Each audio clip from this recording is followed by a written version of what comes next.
Nagsisimula ang pelikula sa taong 1050 na may grupo ng mga barko ng Viking na patungo sa pagsalakay sa isang monasteryo sa Normandy. Sa kabila ng pakiusap ng mga monghe, pwersahang pumasok ang mga Viking sa isang lihim na silid, sa paniniwalang nagtataglay ito ng mahalagang kayamanan.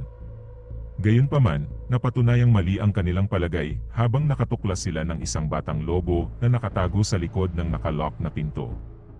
Bilang kabayaran para sa kawalan ng ginto at pilak, nagpasya ang mga Viking na dalhin ang anak sa Norway. Ngunit sa oras na makarating ang kanilang barko sa baybayin ng Norwegian, lahat ng lalaki ay pinatay ng lobo na pagkatapos ay tumakas sa ilang. Ang eksena ay mabilis na umabot sa 1,000 taon at ipinakilala sa amin si Thalberg, isang 17 taong gulang na batang babae na nakatira kasama ang kanyang pamilya sa bayan ng Nibo sa Norway. Ang pamilya ay tila lumipat dito kamakailan dahil sa kanyang ina, ang paglipat ni Liv sa lokal na puwersa ng pulisya. Napag-alaman na ang kanyang ama ay namatay ilang buwan na ang nakalipas.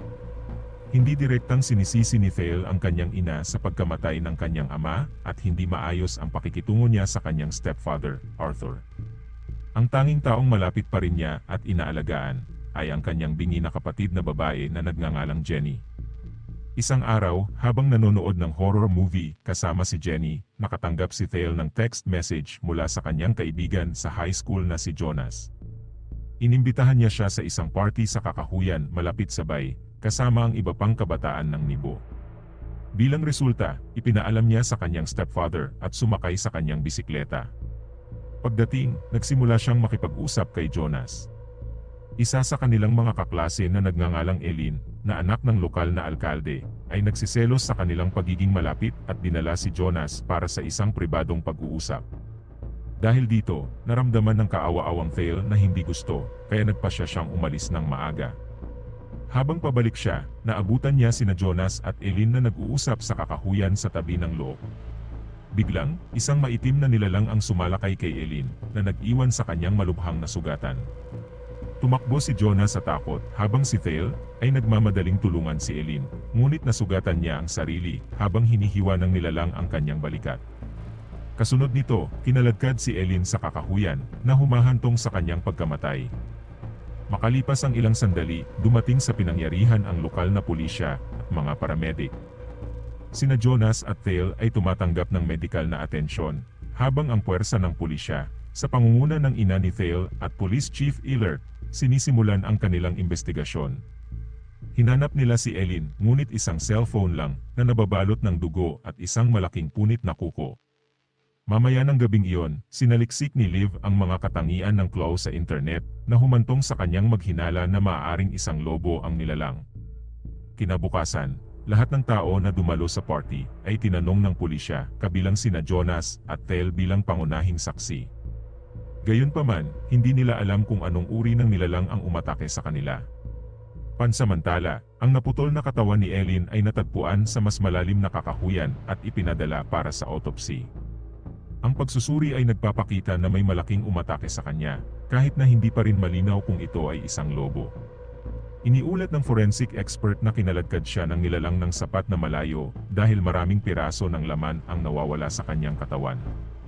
Upang kumpirmahin ang nilalang, tumawag ang puwersa ng pulisya sa tulong ng isang eksperto mula sa kolehiyo ng veterinaryo na nagngangalang William. Bago iyon, bumisita sa istasyon ng pulisya ang isang misteryosong isang armadong lalaki na nagngangalang Lars at humingi ng pahintulot na makipagkita sa hepe ng pulisya. Di nagtagal, nakausap niya si Liv at ibinahagi ang kanyang paniniwala na ang nilalang ay isang werewolf, isang hybrid ng isang tao at isang lobo. Sinasabi niya na inialay niya ang kanyang buhay sa pagsubaybay sa nilalang na ito sa buong Scandinavia. Iginiit din ni Lars na ang werewolf na ito ay lumalabas tuwing full moon night at naghahangad ng dugo ng tao. Sa kasamaang palad, hindi naniniwala si Liv sa lalaki at pinaalis siya. Naniniwala siya na lasing ito na nagsasalita ng basura. Sa kabila nito, binigyan siya ni Lars ng pilak na bala na binibigyang diin na ito ang tanging sandata na may kakayahang pumatay sa halimaw. Sa gabi, ipinatawag ni Jonas si Thale sa isang restaurant at humingi ng paumanhin sa pagkakasangkot niya sa insidente. Bilang tugon, inaliw siya ni Thale, ipinaliwanag na walang dapat sisihin ang nangyari. Pagkatapos ng maikling pag-uusap, lumabas si Thale at nakipagkita sa mga kaibigan ni Eileen na inaakusahan siya ng duwag at hindi tumulong sa kanilang kaibigan. Labis nitong ikinagagalit si Thale, nag-udyok sa kanya na magbisikleta pauwi. Nang makita siyang naabala, sinubukan ni Liv na kausapin siya, ngunit ayaw makinig ni Thale. Kinabukasan, dumating si William sa himpilan ng pulisya at sinimulan ang kanyang pagsusuri sa bangkay ni Eileen. Batay sa mga pinsala ng biktima at kuko na natagpuan sa pinangyarihan, napagpasyahan ng veterinaryo na ito ay isang hindi pangkaraniwang malaking lobo. Taglay ang impormasyong ito, umarkila sina Liv at Eilert ng isang puwersa ng pangangaso at nagtungo sa kakahuyan na may layuning patayin ang nilalang. Sa kanilang pagdating, sinimulan ng puwersa ng pangangaso sa ilalim ng magkasanib na pamumuno ni Liv at Eilert ang kanilang paghahanap sa tulong ng isang sumusubaybay na aso. Habang lumalalim sila sa kagubatan, natitisod sila sa isang bangkay na walang ulo, na kinilala bilang isang asylum seeker, sa pagkilala sa kalubhaan ng sitwasyon, nanawagan si Liv para sa karagdagang backup. Nagtalaga siya ng 2 mangangaso upang manatili at bantayan ang katawan hanggang sa dumating ang backup, habang siya at ang iba pa sa koponan ay nagpapatuloy pa. Pagkaraan ng ilang sandali ng paglalakad, ang grupo ay nakatagpo ng isang abandonadong kuweba. Nagpasya si Liv na imbestigahan ito, kaya maingat siyang pumasok sa loob. Sa lalong madaling panahon ay natuklasan niya ang isang madilim na minishaft na may hagdan na humahantong pababa. Habang pababa siya, saglit siyang nagulat nang makita niya ang nawawalang ulo ng bangkay na natagpuan nila kanina. Samantala, ang mga mangangaso na nagbabantay sa bangkay ay nakarinig ng nagbabantang dagundong. Bago sila makapag-react, naglulunsad ng sorpresang pag-atake ang nilalang, na nagreresulta sa kanilang kapuspalad na pagkamatay. Naririnig ng iba sa team ang kanilang mga hiyawan at, hindi nagtagal, nilapitan sila ng nilalang. Kinikitil nito ang buhay ng 2 pang miyembro ng hunting party at nagdulot ng malubhang pinsala kay Eilert. Si Liv ay nagmamadaling umakyat palabas ng minahan, ngunit nakaharap sa nilalang sa tuktok ng hagdan. Sa sandaling ito, nahayag ang tunay na kalikasan ng nilalang, ito ay talagang isang lobo. Tinutukan siya ng lobo, dahilan para matumba siya pabalik sa mineshaft. Nasugatan ito ang kanyang pulso, na nag-udyok sa kanya na mapasigaw sa sakit. Habang gumagapang si Liv palayo sa paparating na lobo, nakuha niya ang kanyang baril at pinaputukan ito, ngunit mukhang walang epekto dito ang bala. Hindi nagtagal, naubusan ng bala si Liv, naiwan siya sa awa ng lobo. Ngunit sa sandaling iyon, naalala niya ang pilak na bala na ibinigay sa kanya ni Lars. Mabilis na kumilos, isinakay niya ito sa kanyang baril at pinaputukan ang lobo na pinatay ito ng minsanan. Sa susunod na eksena, nagising si Liv sa ospital kung saan inilagay ang kanyang nasugatan na pulso sa isang cast. Si Eilert, sa kabilang banda, ay nahayag na nakoma at nakakalungkot, wala sa iba pang mga mangangaso ang nakaligtas. Sa gitna ng lahat ng kaganapang ito, nagsimulang makaranas si Thale ng mga kakaibang panaginip at pangitain na nagdulot ng matinding pagkabalisa sa pag-iisip. Isang araw, sa paaralan, biglang tumalas ang kanyang pandinig na nagpapahintulot sa kanya na marinig ang tunog ng pag-sketch ni Jonas gamit ang kanyang lapis.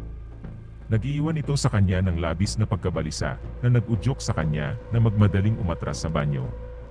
Kahit doon, nakarinig siya ng umiiyak na boses mula sa likod ng pinto ng banyo. Habang siya ay maingat na lumalapit upang mag-imbestiga, nakatagpo niya ang pagpapakita ni Eileen na inaakusahan siyang hinayaan siyang mamatay. Gayunpaman, ang figura ay naglaho na nagpapakita na ito ay ang kanyang guni-guni.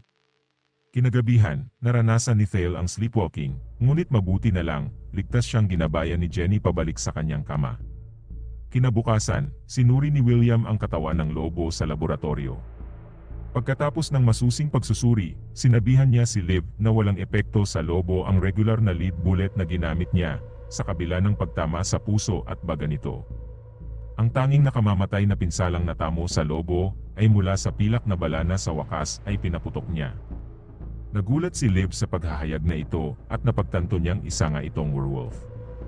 Noong gabing iyon, nakatanggap si Thale ng text message mula kay Jonas na nagtatanong kung gusto niyang magkita. Bilang tugon, lumabas siya ng kanyang bahay at nakasalubong siya sa isang viewpoint.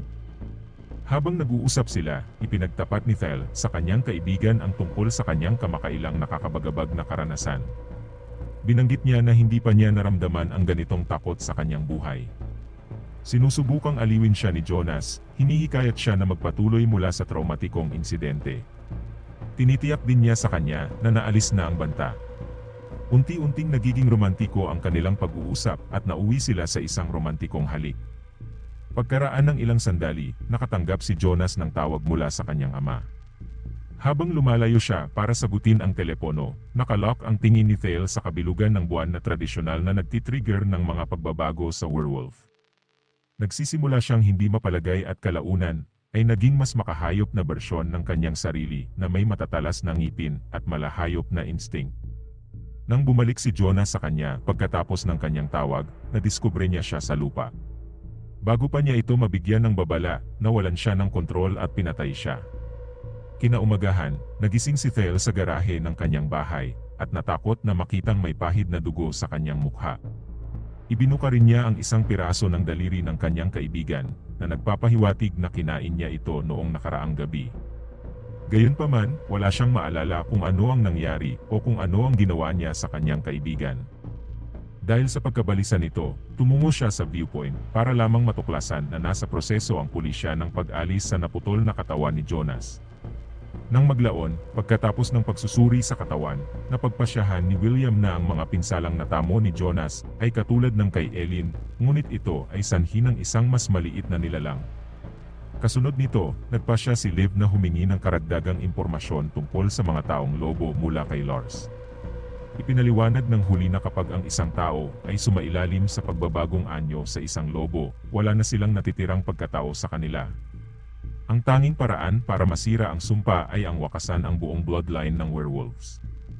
Sa kabilang banda, napagtanto ni Thale na naging banta na siya ngayon sa lahat ng tao sa paligid niya, kaya nagpasya siyang umalis.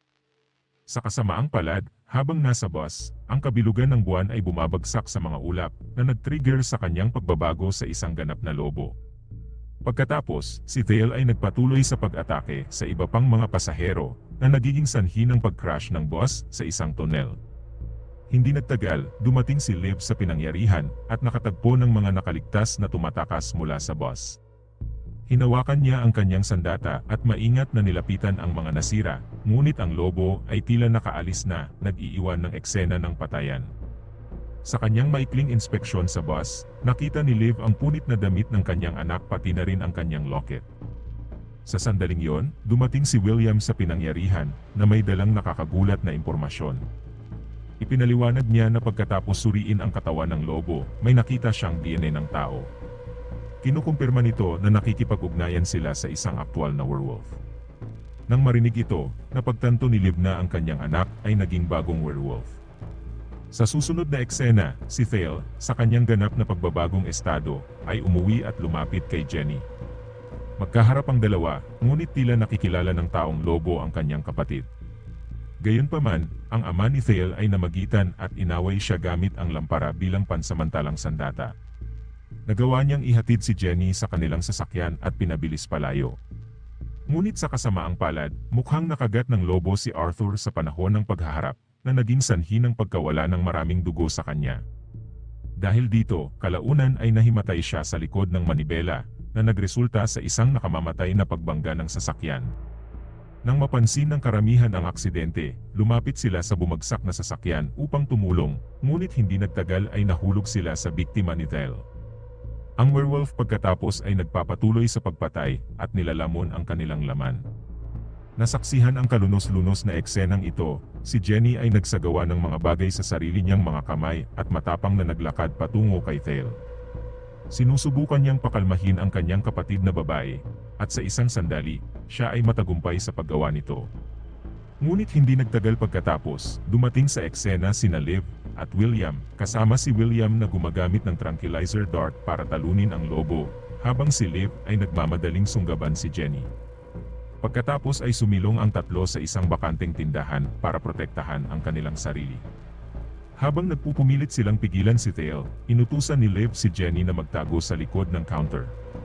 Sa sandaling yon, dumating si Lars sa kanyang RV at bumagsak sa harap na pasukan ng tindahan sa pagtatangkang tamaan si Thale. Ang walang ingat na pagkilos na ito ay nagdulot ng malubhang pinsala kay Liv, William, at Lars, ngunit hindi pa rin nasaktan si Thale. Nagpatuloy ang werewolf upang patayin si Lars at pagkatapos ay naglunsad ng pag-atake kay Liv. Ginagamit ni Liv ang lahat ng kanyang lakas para pigilan si Thale sa pamamagitan ng paggamit ng kanyang wrist cast bilang isang kalasag. Habang kinakagat ito ng werewolf, inutusan ni Liv ang isang nasugatang William na magpaputok ng isa pang tranquilizer dart. Napagtanto na si William ay wala sa kondisyon para tumulong, kinuha ni Jenny ang dart at sinaksak ito sa tagiliran ng kanyang kapatid, na tinapos ang pag-atake. Kasunod nito, nakitang nakakulong si Thale sa veterinaryo clinic at walang malay. Bumisita si Liv at humihingi ng paumanhin sa kanya dahil sa hindi pag-aalaga sa kanya. Ngunit ngayong nagdulot ng malaking banta si Thale, at tubiling isinakay ni Liv ang kanyang baril ng isang pilak na bala at inilagay ito sa lig ni Thale. Mag-subscribe para sa higit pang mga video tulad nito, i-on ang abiso at mag-iwan ng like para makatulong sa aming channel. Hanggang sa muli, salamat sa panonood.